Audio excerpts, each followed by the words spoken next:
சீனாவுடைய ராணுவ தளவாடங்கள் உலக அளவுல சிரிப்பா சிரிச்சிருக்குன்னு தான் சொல்லணும்.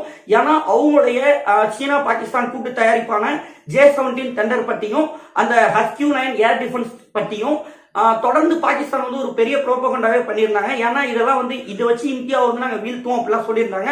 ஆனா இதுல J-17 எந்த ஒரு ரோலும் பிளே பண்ண முடியல. மேலும் இந்த HQ-9 அந்த ஏர் டிஃபென்ஸ் சிஸ்டம்ங்கிறது ஒரு ஃபெயிலியர் ஆயிருக்குது. ஏன்னா நம்ம லாகூருக்குள்ள போய் ஒரு அட்டாக் போறோம், அதோடைய கம்யூனிகேஷன் ஃபுல்லா பிளாக் பண்ணிட்டோம் அப்படிங்கறத பாகிஸ்தானுடைய பிரதமரே ஒத்துக்கிட்டாங்க. மேலும் இந்தியாவுடைய இன்டெலிஜென்ஸ்ங்கிறது ரொம்ப வலுவா இருந்திருக்கு.